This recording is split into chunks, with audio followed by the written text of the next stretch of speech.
Salut les copains de la carte, ça faisait longtemps. Une petite vidéo, je viens de recevoir mon colis comme si aujourd'hui, une quarantaine de cartes qui sont arrivées.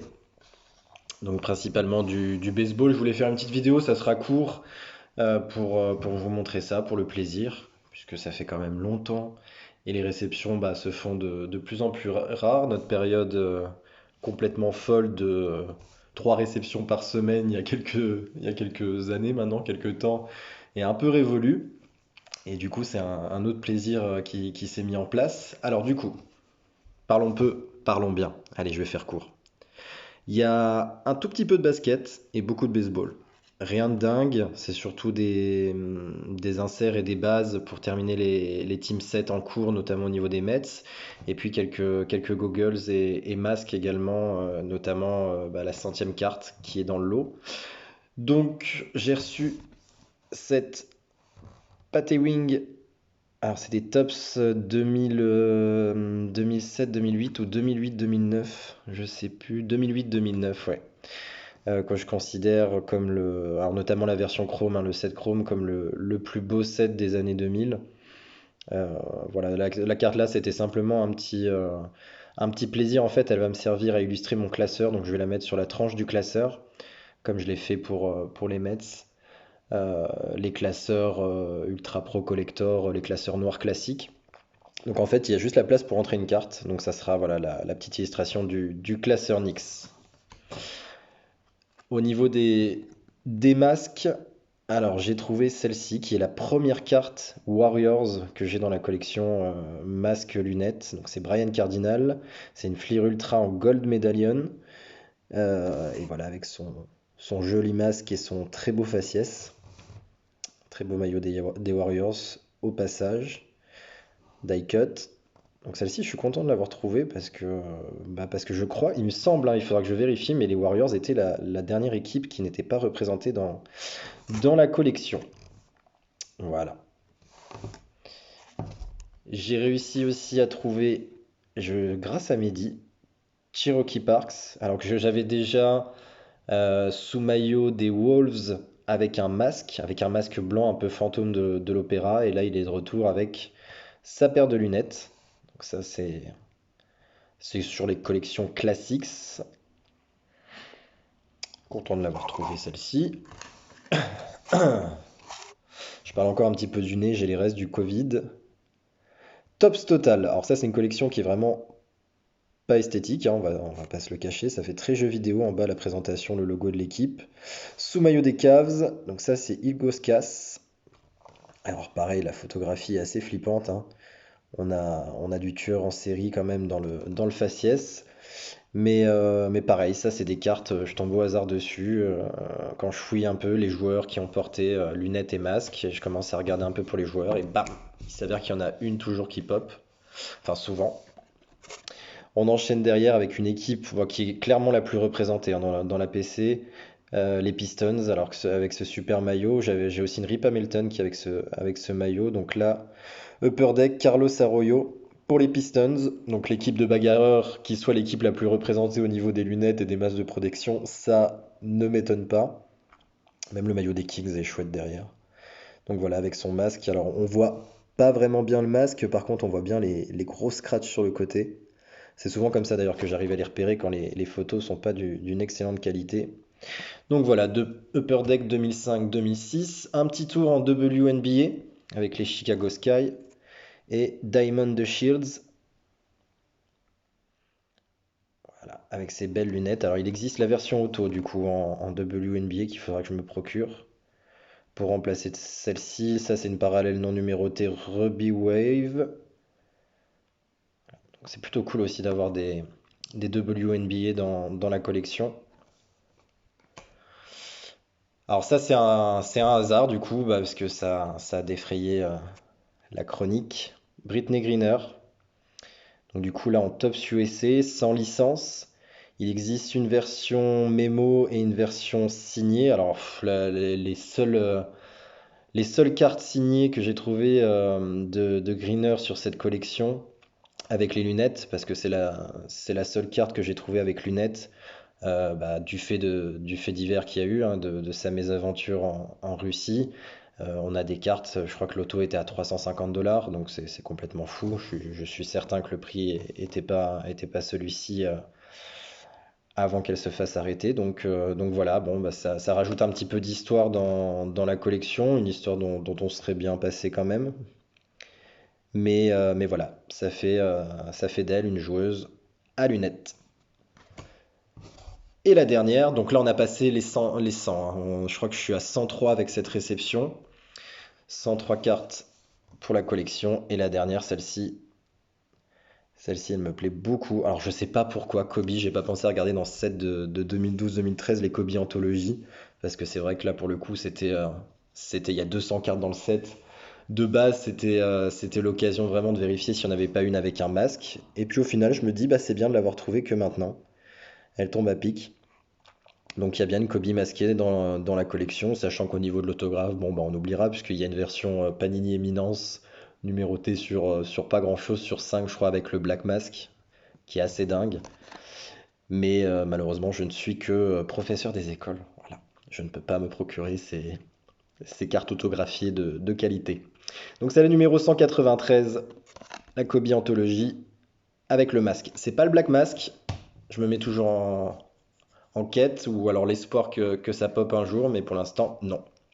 On a fini avec la PC lunettes masque et maintenant, pour les amateurs de baseball ou pour ceux qui veulent découvrir un peu ce que Topps fait en ce moment, il y a des sets à compléter, enfin vous allez voir. Donc ça, c'est les Topps Heritage d'abord. Donc ils sont sortis cette année, qui reprennent le design de... Oh, je sais même plus quelle année malheureusement. Je me demande si c'est pas 73, j'ai peur de dire une bêtise. Mais en tout cas, voilà, il me manquait quelques bases sur les Topps Heritage. Donc Dominic Smith, avec fond noir, du coup. Toujours la petite phrase en haut, petite anecdote.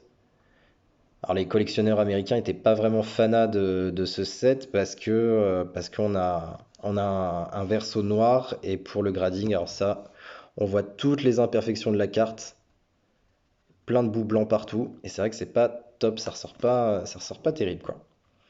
Donc voilà, on a celle-ci. Alors ensuite, j'en ai 4 qui sont des... 3 pardon, qui sont des short prints. Alors parce que c'est un set quand même, je crois, de 500 cartes. Donc là, on a Trevor May. Donc toutes les cartes à partir de 400, hein, le numéro est ici, ce sont des short prints. Donc ça, obligé de l'acheter à l'unité sur comme si parce qu'en break, c'était simplement impossible à avoir. J.D. Davis. Voilà, donc ça reprend la position du joueur ici. Troisième base, champ extérieur, le nom, l'équipe et une jolie photo avec le design vintage.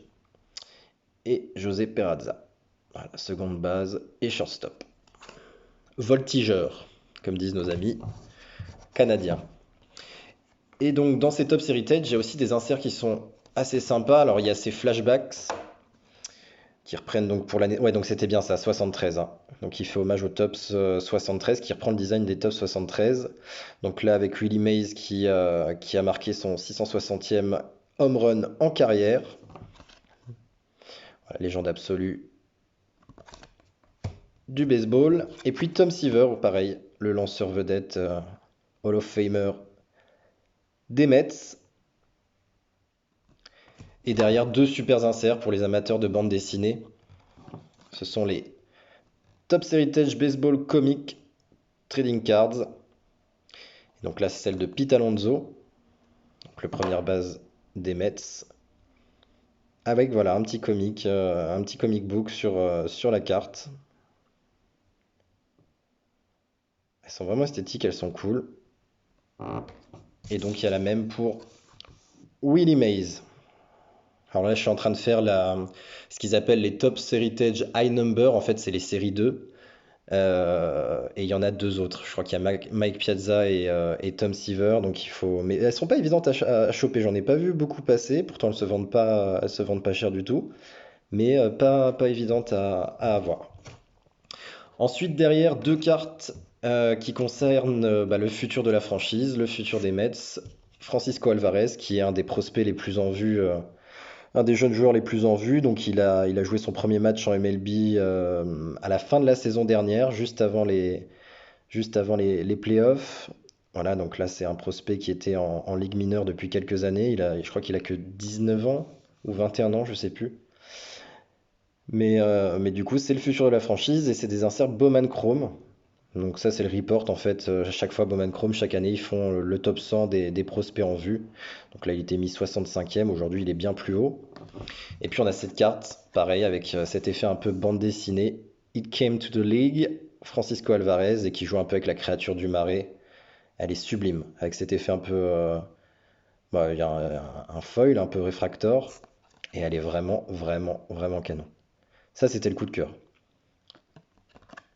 Elles sont superbes ces cartes. Alors, il existe des déclinaisons en parallèle, mais je trouve que la version de base, ça c'est la version de base, hein. Il y a pas de version sans Rainbow Foil et magnifique. Ça c'est une jolie carte que je vais mettre sous One Touch et que je vais afficher dans la bibliothèque. Derrière, quelques Diamond Kings, puisqu'il fallait que je complète les sets. Alors, il y a des cartes que j'avais laissé partir sans le vouloir ou sans faire attention, du coup, il m'en manquait. J'avais cette Gallery of Stars de Francisco Lindor de 2020 qu'il me manquait. Cette Legacy Lithographes de Mac Piazza, pardon, pareil, qu'il me manquait, 2020. Et la David Peterson. Donc ça, c'était un short print sur une rookie card. Et puis de cette année, la base de Francisco Lindor et de Max Scherzer. Voilà. Donc celles-ci, on les a vues, on les a breakées. Rien de bien fou. Mais vu que les inserts sont top, du coup, il fallait le team set en entier. Celle-ci, j'ai eu du mal à l'avoir et en plus, pour l'avoir à un prix correct, c'était un peu compliqué puisque du coup, c'est une base des Gypsy Queen de 2021, mais c'est une short print ici. Voilà, 310 sur 320 cartes. Toutes les cartes au-dessus de 300 sont des short prints. Et là, pour le coup, c'est vraiment du short print. C'est pas du SP comme on a l'habitude d'en voir un peu partout sur eBay maintenant. Donc c'est du short print et ça concerne tous les joueurs Hall of Famer. Donc celle-ci, elle était un peu plus compliquée à avoir. Pourtant, c'est qu'une carte de base, elle n'a rien d'exceptionnel. Mais elle vient finaliser le team set des Mets. Derrière, des bases des Gypsy Queen 2020 qui me manquaient. Parce que ce qui est difficile avec les Mets, c'est que pour ce qui concerne 2020 et 2021, bah, difficile d'en échanger, d'en trouver en France. Donc ça passe soit par des breaks, soit par des achats à l'unité, mais directement aux États-Unis. C'est vrai que malheureusement, j'arrive pas à me fournir en baseball, ou alors que très très peu, via Facebook, Twitter ou autre. En France et en Europe, c'est quand même assez pauvre encore les cartes de baseball. Ou alors sur des trucs tellement ciblés que forcément vous trouvez pas des gens avec qui échanger. Jeff McNeil, qui vient de reprolonger d'ailleurs. Syndergaard et Ahmed Rosario. Ah, c'était canon. C'est avec ces cartes-là que j'ai commencé les cartes de baseball. Souvenir, souvenir. On avait ouvert deux blasters à l'époque. Cette Brandon Nimmo Stadium Club Chrome. Alors que du coup que j'avais en Super Fractor en One of One. Pour ceux qui se souviennent, je l'avais tiré sur un break US. Mais forcément, eh ben, il me manquait la base. Donc la base vient quand même compléter le team set. Et puis les trois inserts de cette année. Donc ça, c'était les 2020. Stadium Club Chrome 2020. Et il me manquait trois inserts que j'ai réussi enfin à trouver. Les inserts Power Zone, donc avec les batteurs, avec les frappeurs. Donc là on a Pete Alonso, Darryl Strawberry, légende des Mets, qui a remporté le titre en 86 pardon, avec les Mets, et David Wright, qui est là et en lice pour entrer au Hall of Fame l'année prochaine. Alors je pense pas qu'il sera first ballot, mais en tout cas un futur Hall of Famer. Derrière, qu'est-ce que j'ai?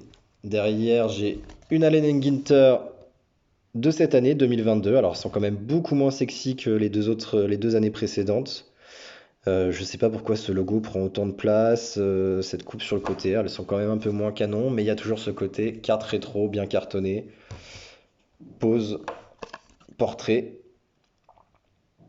Voilà, j'ai toujours une affection pour ce côté un petit peu vintage. Derrière, des Tops Chrome. Alors, qu'est-ce que j'ai? J'avais cette New Classics de Pete Alonso. Alors, j'avais eu la version orange sur 25 qui est dans la mallette en One Touch. Donc, forcément, dans le classeur, je voulais la version de base. Ça fait penser un peu au. Je crois que ça s'appelait New Wave chez Panini Noir avec les rookies en format paysage avec du mémo. Donc là, ça m'a fait penser à ça, je les adore et la version orange est magnifique. Les deux inserts, ça c'est les pinstriped avec un petit effet pointillé. Alors, j'ai du mal un peu avec l'écriture médiévale, elles sont quand même jolies, elles sont quand même canon, elles existent en version autographiée.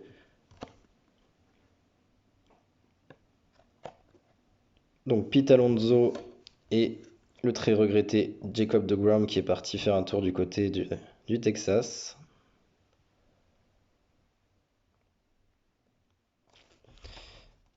Deux cartes qu'on retrouvait dans les tops de cette année en version Chrome, Stars of MLB.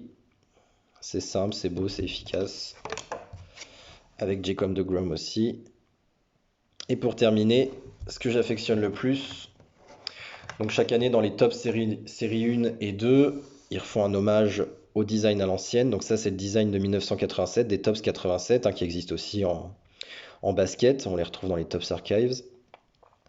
Et là du coup c'est dans les silver packs, dans chaque box de tops series 1 et 2. Il y a un pack scellé argenté et dedans vous avez ces cartes, il y en a 4 dedans avec effet mojo. Alors il y a des autos aussi possibles à aller chercher avec le petit tampon 35e anniversaire. Voilà, 1987.